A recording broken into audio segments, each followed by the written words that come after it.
Assalamualaikum warahmatullahi wabarakatuh. Perkenalkan, nama saya Rena Vitasari dari program studi S1 Teknik Informatika dengan NIM STI 20220264. Di sini saya akan mempresentasikan hasil review jurnal saya untuk memenuhi UAS metodologi penelitian. Jurnal yang saya review berjudul Sistem Perhitungan Kendaraan Menggunakan Algoritma Yellowfi dan Deepsort, yang ditulis oleh Putri Anggia Cahyani Mardiana, Puput Budi Wintoro, dan Meizanu Ardi Muhammad dalam jurnal Teknik Informatika dan Sistem Informasi dengan volume 10 nomor 1 halaman 86 sampai 99 tahun 2024. Ada beberapa pembahasan. Yang pertama, latar belakang masalah, rumusan masalah, tujuan penelitian, manfaat penelitian, batasan masalah, metode penelitian, subjek dan objek penelitian, hasil penelitian atau kesimpulan, kelebihan dan kekurangan penelitian, dan yang terakhir diskusi atau rekomendasi. Masuk ke pembahasan yang pertama, yaitu latar belakang masalah. Ada beberapa poin latar belakang masalah. Yang pertama, peningkatan kendaraan bermotor meningkatkan pencemaran udara dan emisi karbon. Peningkatan jumlah kendaraan bermotor di Indonesia dan kota besar seperti Bandar Lampung menyebabkan peningkatan pencemaran udara dan emisi karbon. Dan yang kedua, ada rasio kendaraan listrik masih sangat rendah, kontribusi pengurangan emisi masih minim. Rasio kendaraan listrik terhadap kendaraan diesel sangat rendah, yaitu sekitar 1:2304, sehingga kontribusi kendaraan listrik dalam mengurangi emisi masih terbatas. Yang ketiga, perlunya sistem otomatis untuk memantau lalu lintas dan menghitung kendaraan secara akurat. Dibutuhkan sistem otomatis untuk memantau lalu lintas dan menghitung kendaraan secara akurat sebagai bagian dari upaya pengurangan emisi karbon. Dan yang keempat, teknologi computer vision seperti Yellowfi dan Deepsort dipilih untuk deteksi dan tracking kendaraan. Penggunaan teknologi komputer ini dipilih untuk mendeteksi dan menghitung kendaraan secara otomatis dan real time. Dan yang terakhir, data yang diperoleh mendukung upaya pengurangan dampak lingkungan dan transportasi berlanjut. Sistem ini membantu dalam pengumpulan data yang dapat mendukung kebijakan transportasi berkelanjutan dan pengurangan dampak lingkungan. Masuk pembahasan yang selanjutnya, yaitu rumusan masalah. Ada beberapa poin juga. Yang pertama, deteksi dan pembedaan 3 jenis kendaraan secara akurat. Sistem harus mampu mengenali dan membedakan antara motor, mobil, dan bis secara tepat, sehingga jumlah dan jenis kendaraan yang terdeteksi sesuai dengan kondisi nyata dan di lapangan. Ketepatan dalam klasifikasi ini sangat penting agar data yang diperoleh dapat digunakan untuk analisis dan pengambilan keputusan. Yang kedua, ada perhitungan jumlah kendaraan dari masing-masing jenis. Sistem tidak hanya mendeteksi, tetapi juga harus menghitung secara otomatis jumlah kendaraan dari setiap kategori yang melewati wilayah pengamatan. Hal ini memudahkan dalam pengambilan data volume kendaraan yang diperlukan untuk analisis lalu lintas dan emisi. Yang ketiga, ada penyimpanan data menampilkan perhitungan secara cepat dan tepat. Data hasil deteksi dan perhitungan harus tersimpan dalam database secara akurat dan dapat diakses dengan mudah melalui halaman report. Kecepatan dan keakuratan dalam menampilkan data ini penting agar pengguna dapat memantau secara real time dan melakukan evaluasi sistem dengan efisien. Yang terakhir, performa sistem dalam pengujian real time. Sistem harus mampu berjalan secara efektif dan stabil selama pengujian di lapangan. Dengan tingkat akurasi yang tinggi, pengujian ini bertujuan untuk memastikan bahwa sistem mampu mengolah data secara langsung dalam kondisi nyata dan memberikan hasil yang dapat diandalkan. Masuk ke pembahasan yang selanjutnya, yaitu tujuan penelitian.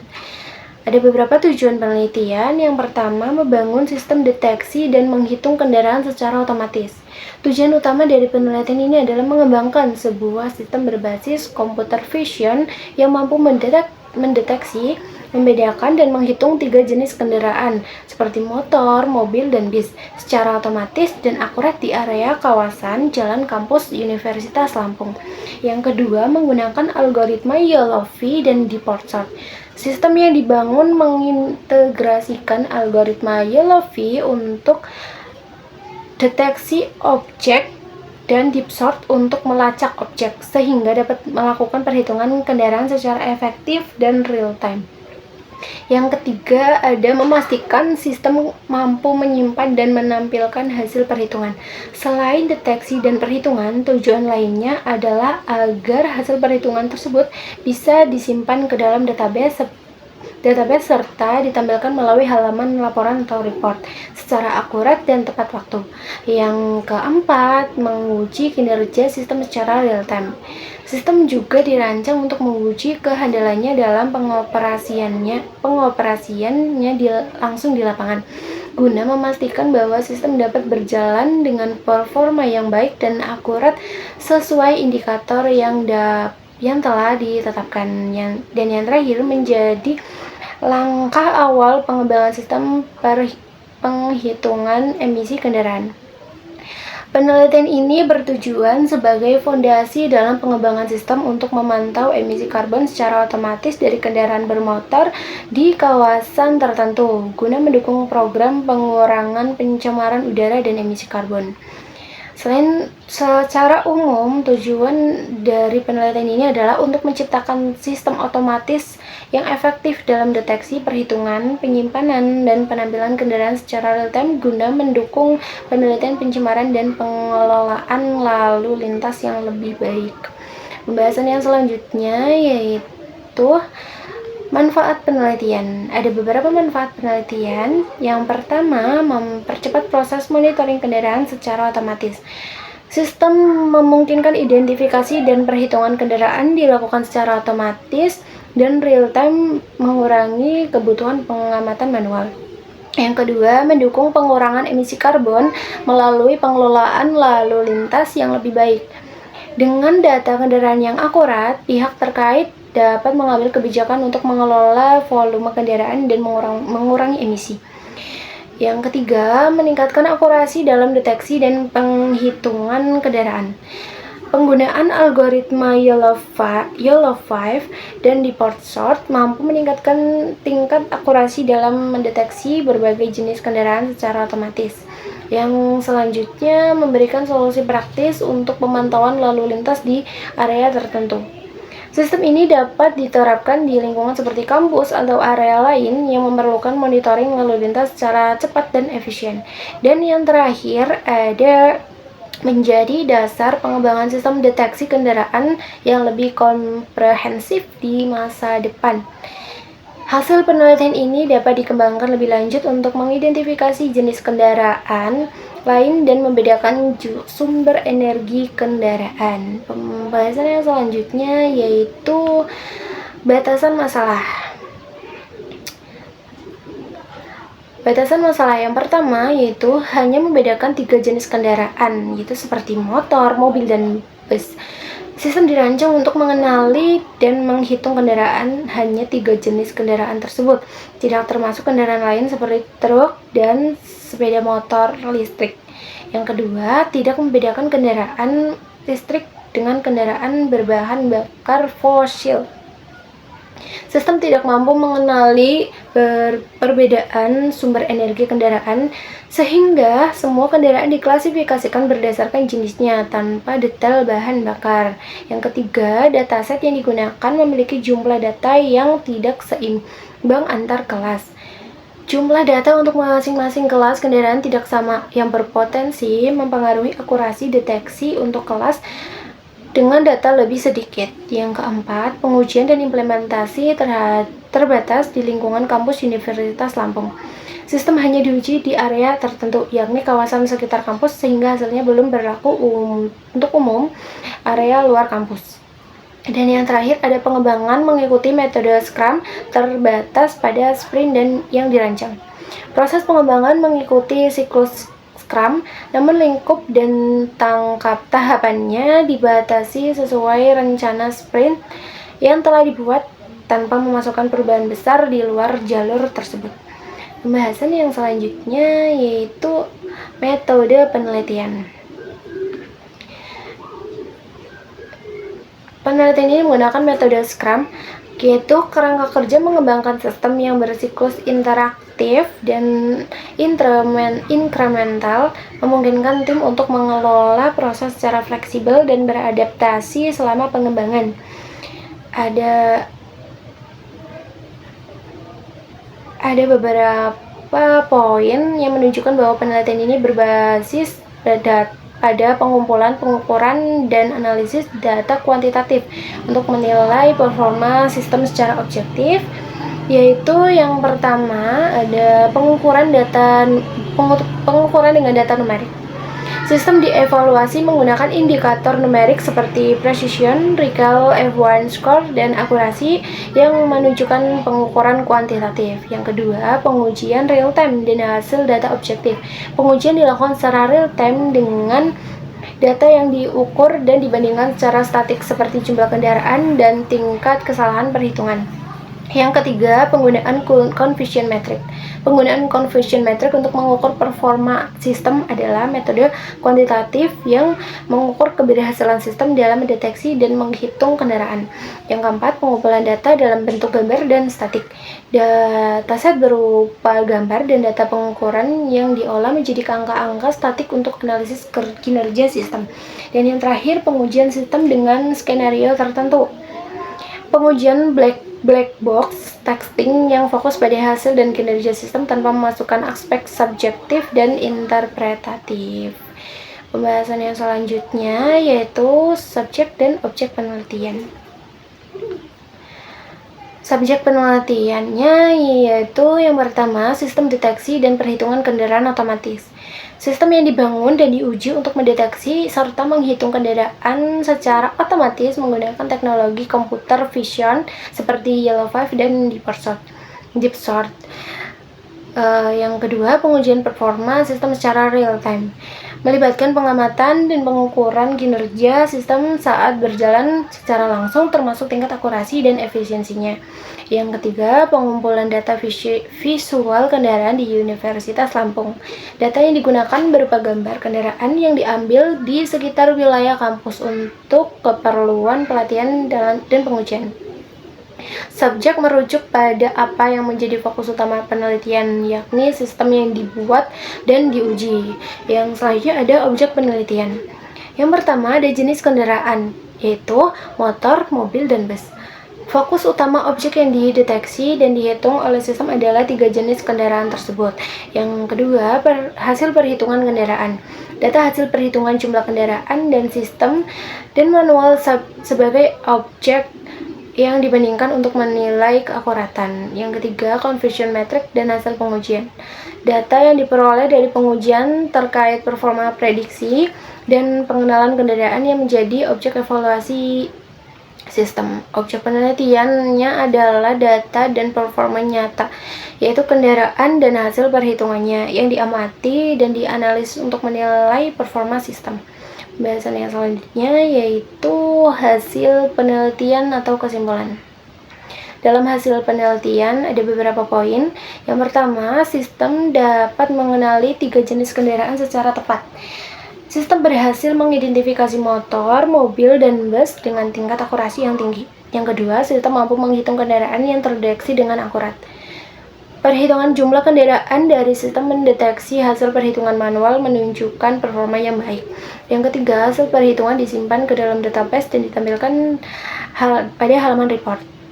Data hasil deteksi dan hitungan berhasil direkam dan ditampilkan secara visual pada web report. Yang keempat, performa sistem menunjukkan nilai rata-rata precision sebesar 99%, recall sebesar 97%, F1 score sebesar 97,2% dan akurasi sebesar 96,8%. Nilai-nilai tersebut menunjukkan tingkat keakuratan dan keefektifan sistem dalam melakukan deteksi kendaraan secara real time. Yang kelima, dataset yang tidak seimbang mempengaruhi performa model. Jumlah data untuk motor lebih banyak dibandingkan mobil dan bus, menyebabkan model kurang optimal dalam mengenali dua kelas lain. Yang terakhir, perlu penambahan dataset untuk mobil dan bus dan membedakan kendaraan listrik. Penelitian lanjutan diperlukan agar sistem dapat membedakan kendaraan berdasarkan jenis serta kendaraan listrik dan non-listrik. Jenis serta kendaraan listrik dan non-listrik. Pembahasan yang selanjutnya yaitu kesimpulan. Kesimpulan penelitian ini, yang pertama, sistem mampu mengenali dan menghitung kendaraan secara otomatis dan akurat. Hasil pengujian menunjukkan bahwa sistem dapat melakukan deteksi dan perhitungan kendaraan secara efektif. Yang kedua, perlu peningkatan dataset dan pengembangan fitur pembeda kendaraan listrik dan bahan bakar konvensional. Untuk meningkatkan performa dan relevansi, perluasan dataset dan penelitian terkait jenis kendaraan diperlukan. Yang ketiga, hasil pengujian mengonfirmasi sistem data digunakan sebagai alat monitoring lalu lintas otomatis. Sistem sudah layak digunakan dalam kegiatan pemantauan lalu lintas secara nyata di lapangan. Yang keempat, hasil dan performa sistem mendukung upaya pengurangan emisi karbon melalui pengelolaan lalu lintas otomatis. Sistem ini dapat membantu pengendalian emisi dengan mengetahui jumlah kendaraan dan potensi pengaruhnya terhadap lingkungan. Pembahasan yang selanjutnya yaitu kelebihan dan kekurangan penelitian. Untuk kelebihan penelitian, yang pertama, akurasi tinggi dalam deteksi kendaraan. Nilai precision dan recall yang tinggi menunjukkan sistem mampu mendeteksi dan membedakan kendaraan dengan akurat. Yang kedua, penghitungan dan data disimpan otomatis. Data hasil perhitungan secara otomatis tersimpan di database dan dapat diakses melalui web, memudahkan memonitoring. Yang ketiga, pengujian secara real time selama 5 hari. Sistem telah diuji langsung di lapangan dalam waktu tertentu, menunjukkan stabilitas dan kehandalannya. Yang keempat, menggunakan algoritma Yellow 5 dan Deepwater yang handal. Kombinasi algoritma ini dikenal efektif untuk deteksi dan pelacakan objek secara bersamaan. Yang kelima, pemanfaatan model Scrum, metode Scrum dalam pengembangan. Pendekatan pengembangan yang interaktif dan terstruktur membedakan perbaikan dan evaluasi sistem secara berkelanjutan. Yang selanjutnya untuk kekurangan, yang pertama, dataset belum seimbang, terutama untuk mobil dan bus. Ketidakseimbangan data mempengaruhi performa model dalam mengenali kelas kendaraan yang minoritas. Yang kedua, belum mampu membedakan kendaraan listrik dan bahan bakar konvensional. Sistem saat ini tidak dapat membedakan antara jenis kendaraan berdasarkan sumber bahan bakar atau desain. Yang ketiga, masih ada kemungkinan perselisih perhitungan kecil. Misalnya, jumlah mobil dan motor berbeda sedikit dengan perhitungan manual. Perbedaan ini disebabkan oleh batasan model dan kendala dataset. Perlu peningkatan untuk hasil lebih presisi. Yang selanjutnya perlu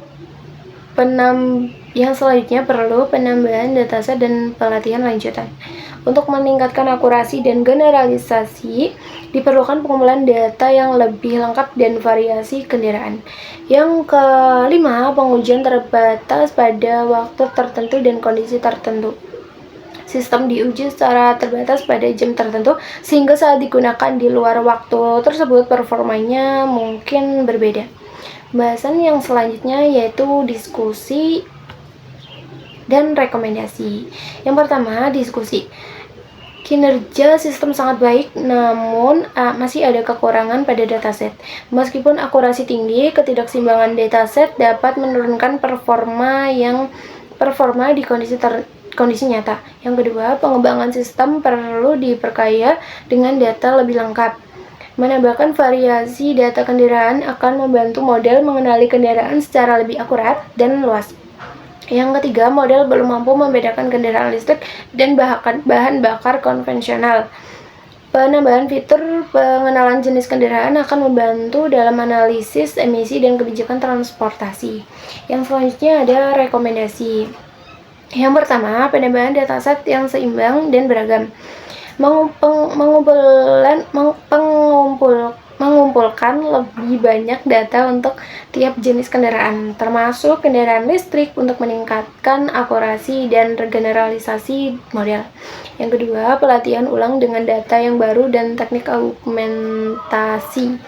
Menggunakan data baru dan teknik augmentasi data bisa membantu model belajar dari berbagai kondisi variasi.